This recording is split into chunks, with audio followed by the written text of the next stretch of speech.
right, class. We are back to our section today. So welcome all of you back this week. Last week I was very much engaged, and so I couldn't meet most of you. So I sent you my slides. But this week I am coming to you through this video recording as an additional material for you to be able to read the slide with. And I do believe you will get a much deeper understanding in today's lecture. So you will need to log into the V Campus to be able to access the course material there. So go to the V Campus and then download the material from there. So today's lecture is focused on feasibility analysis. So we are looking at feasibility analysis. So before we go into the topic, I want to read out three important quotes that were published by Tanya Prive. Top 32 quotes every entrepreneur should live by. And the first quote I will read is from Peter Drucker. Peter Drucker said the best way to predict the future is to create it. So if you want a good future, it does not depend on dreams. It does not depend on praying. It depends on you creating it. So now look at your level in education today. Probably you are expecting to complete your 4-year or 6-year education right in this university, dreaming that when you complete you will have a future or you have a good employment to yourself. But looking at current trends and what society, the larger society, talking about not just Ghana but Africa and the rest of the world, looking at the future and the trend of events, it shows that there is not going to be a promising job for the 21st century graduate. So we need to begin to look at the future critically with different eyes. Not with eyes of when I hold a certificate, then that is it. It is not enough. In the times where we live, certificates are not enough. You have to do more than just certificates. You have to begin to create the future you are dreaming about, you are thinking about, you are praying for. You have to begin to create it. So that is a great quote that every one of you need to prompt yourself with. You need to prompt yourself with this quote. That the best way to predict the future is to create it.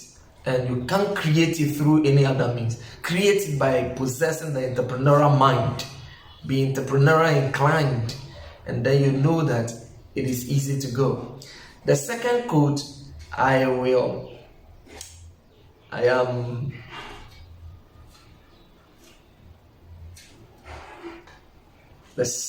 so let me give you the second important quote that I see. So that is from Steve Jobs. Steve Jobs, the father of iPhone, the creator of iPhone. This is what Steve Jobs had to say. Your time is limited, so don't waste it living someone else's life. Don't be trapped by dogma, which is living with the results of other people's thinking. Don't let the noise of others' opinions drown out your own inner voice. And most important, have the courage to follow your heart and intuition.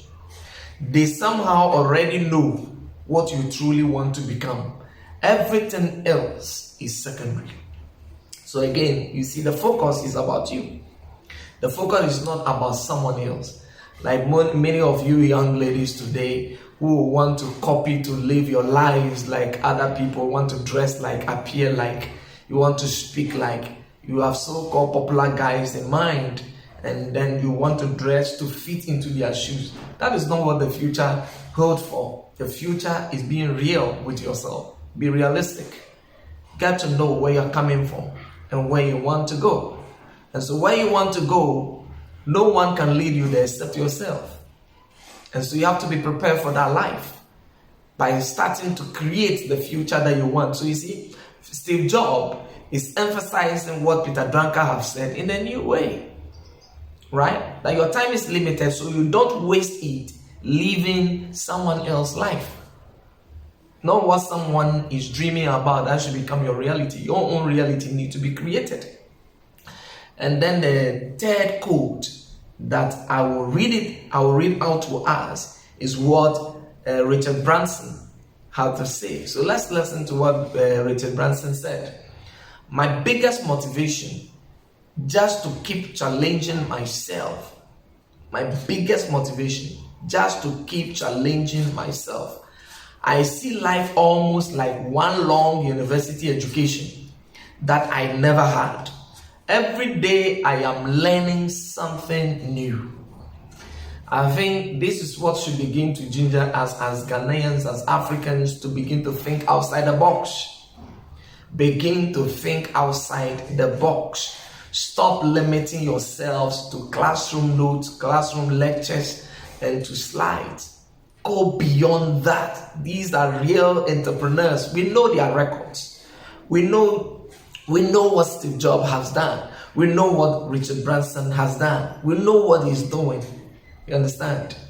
These are people who have made it as a result of self-motivation. You don't need anyone to self-motivate you. If someone motivates you, fine. But society is not there to motivate you to become yourself. No. Nobody is there. Nobody is responsible for you, because everybody needs to survive. And everyone is responsible for the kind of life you want to live and the outcome that you want in the future. So like Richard Branson, this is some of the things that we should begin to embrace, right? Self-motivation. Self-motivation, right? Challenge yourself. Keep challenging yourself. Don't define yourself by the doctor of pharmacy. Don't describe your future by the certificate you will come out with from BSc Computer Science or Information Studies or BSc Architecture or BA Architecture or Planning or etc. or BSc Nursing. That is not how you should define your future. Your future should go beyond that. Your future, the reality of your future depends on you. And we all are responsible for how we turn out to become in the future. And I believe that this class is really going to go to places, and most of you are going to make it the big time. So just keep challenging yourself, and I believe that things are going to be very different. The dreams you have in your head, you materialize them by creating them, by finding expression for them through your own efforts. You make the effort for it. You challenge yourself to make sure that the outcome is realistic. So let's go to our subject matter for this week. This week we are looking at feasibility analysis. And so these are some of the objectives that I anticipate you'll be able to achieve at the end of the section. 1, you should be able to explain what a feasibility analysis is and why it is important. You should also be able to discuss the proper time to complete a feasibility analysis when developing an entrepreneurial venture. Describe the purpose of a product service feasibility analysis and the 2 primary issues that a proposed business should consider in this area. Explain a concept statement and its components. So if you are an entrepreneur, you should be able to explain your concept statement, right? Explain what is your concept statement. So for you to talk about your concept, the concept that you carry, it must be carried out in a statement. So what is it? You need to be able to explain the concept statement and its component. You should also be able to describe the purpose of a buying intention survey and how it is administered, right? So as an entrepreneur, you just don't think about producing and pushing to the market. You have to find out, are the customers ready to buy, to receive, to give you their money, to exchange their paper, their dollars, their CD with the goods or services that you are going to give them in exchange of that. You also be able to explain the importance of library, internet, and then the gumshoe research, right? Gumshoe research. Describe the purpose of industry market feasibility analysis and the two primary issues to consider in this area. You should also be able to discuss the characteristics of an attractive industry. There are some industries that are not attractive, and some industries are really choked. There are so many people in there because they think that is the short way to the future they seek for. So there are people in there, and if you should venture in and you would, without carrying out the proper feasibility analysis, you'll be choked. You'll be driven out of the market. You cannot survive. You may spend money, but you may earn nothing.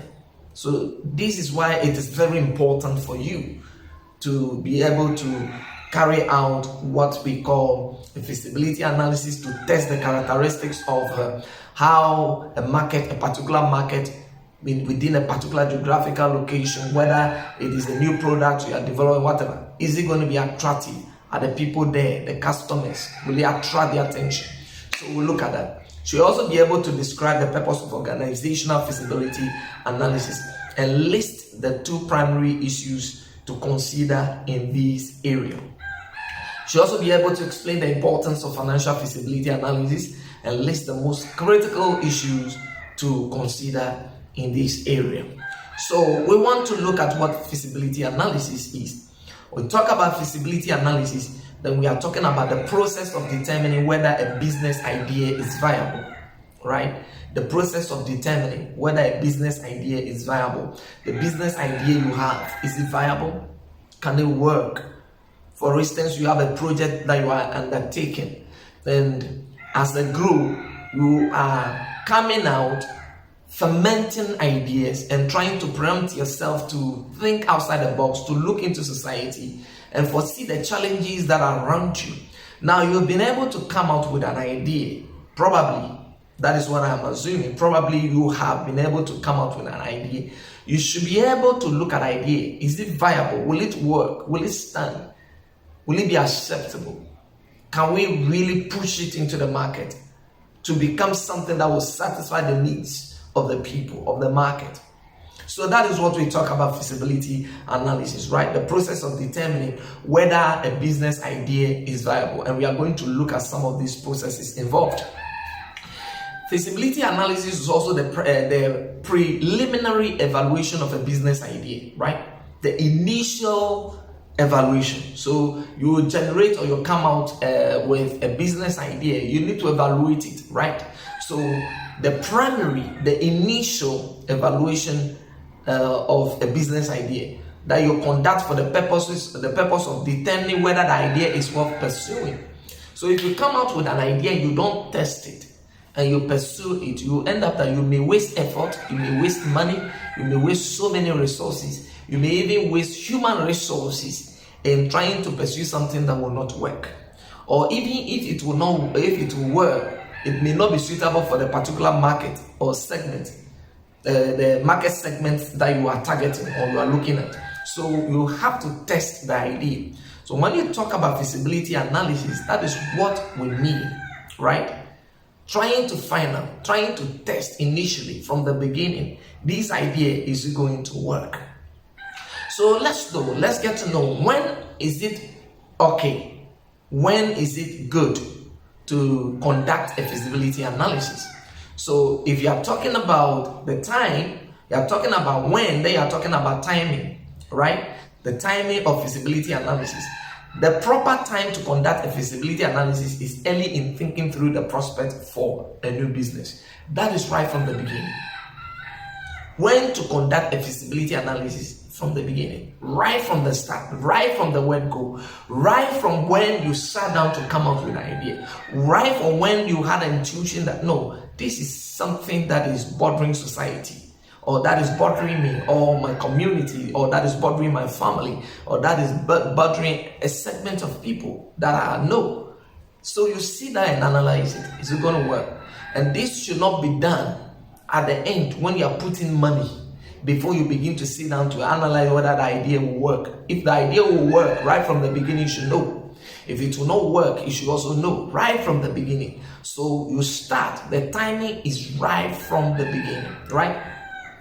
So you screen the idea before a lot of resources are spent on it. Okay, so if you have one idea, two ideas, three ideas, go push the ideas through screening.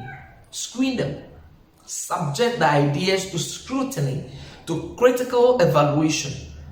Push them to the benchmark. Have a benchmark upon which you are going to evaluate the ideas. Would they work? If they will not work, my brother, my sister, you don't waste your time. Move on to something else. Right. So let's look at some of the components of a properly conducted feasibility analysis. Right.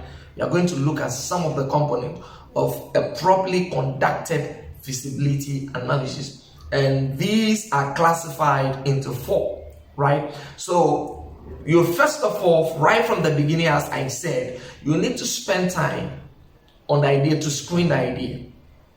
You're spending the time and resources necessary to move forward from the business idea depends on 4 things, right? So now you have come up with the idea, and you have tested the idea. The idea seems workable. If the idea can materialize into business, then it depends on 1, product service feasibility. Product service feasibility. Is it a product you are coming out with? Is it a service that you want to engage in? You have to find out. So these are the 4 things. Look at the product. You have to conduct product feasibility. If you conduct the product feasibility and you think it is workable, then you proceed with the business plan, right? You look at the industry or market feasibility. The industry, the area where you want to venture, the particular ground you want to go into. Are you talking about maybe food and beverages, which is within the hospitality, or you are talking about tourism, or you are talking about fashion, or you are talking about hotel, which is also part of the hospitality, or you are talking about guest house, or operating small business, or transportation. You have to test the industry. Test the industry. Then you look at the organizational feasibility. What will be the setup, the organizational structure? How are you going to operate? What are the forms, the structures, the employees, you as the CEO, etc. You have to analyze that before you move on. And you also look at your finance. So you conduct feasibility analysis for your finance, your funding, your resources before you push in. So if all the 4 areas, you are satisfied with all the 4 areas, then you can proceed to the business plan. But let's say you are not satisfied with one of these, the 4 aspects that we are talking about, because business successes depend on the 4 levels of carrying out feasibility analysis. So if one of them has a challenge, then you have to drop or rethink the business idea. 1. Right? So if you have problem in one area, then you have to rethink. Sometimes you may have problem in all the areas. Just even one area, you have to rethink whether to drop. Because if one area will be affected, note that the entire business will be affected. And so you have to, that is why it's important to make sure that you are satisfied with all of these 4 areas. Right? So talking about the forms of feasibility analysis, we are looking at product service feasibility analysis. We are looking at industry or target market feasibility analysis. Then we are looking at organizational feasibility analysis. Then we are looking at financial feasibility analysis. These 4 components must be you must be well satisfied. So if you are not satisfied with them, proceeding with the business will be waste of time, waste of resources, waste of other important resources that will go down the line. So make sure and be prepared enough that what I am going to do is workable. But what you are going to do need to be tested. So friends, that is one element that we have to be very careful about before we begin to run into other things. All right, so let's try to break it down a little. So if you look in the slide, you will see in the slide what is referred to as the comprehensive feasibility analysis, there's a structure, there's an outline that I've given you. So if you talk about product service feasibility, then you are talking about the product. Will it be desirable? Okay, so I have decided that I am going to the issue or the problem I want to resolve pertain to students, probably students having to type their assignments and having to carry out research, and they are thinking about proper forms of storage. And you think that you have an idea of coming out with a portable device that will help these students store their materials over time without losing it, which will stay profitable also for other assignments or ventures, right? So you decided to create something like this. So what I'm holding is pen drive. What I'm holding, this is a flash drive, right? So you first of all have to find out, this product, will it be desirable? Will the student really need it? Will they need it? Is it important for them? You are thinking about providing shades. Maybe you are looking at the market where some will use spectacles or shades, right? Sunshades and etc. But not everyone desire to actually put on sunshades or spectacles or etc. So you decide to produce caps in a certain form that should be able to provide a form of shading for anyone that puts on the cap. So instead you step out into the scorching sun. You should not have the sun entering into your eyes directly. So you put on the cap, you have some shade for you. First of all, you find out, will it be desirable? Number two, you will look at the demand. Do you have market? Do you have people? Are there people who will really buy it? So if you come out with this, you say, okay, students will need it. Is it true that there's a market there for you? Are there not competitors who are producing something better, having more feasible features, more important features that could support their needs or deliver on their needs easily? So you have to find out, is there a market for me? I come out with this product, will it be a waste of time, waste of money, waste of investment? Will people buy it? Because you think about the demand side before you supply. So if you are only thinking of producing to supply and no one is demanding it, where are you going? You're going to have trouble. So that is about the product service feasibility. And you talk about the industry target market feasibility. You talk about industry, you are looking at the attractiveness of the industry. Is the industry attractive? Let's talk about fashion. Let's go to fashion.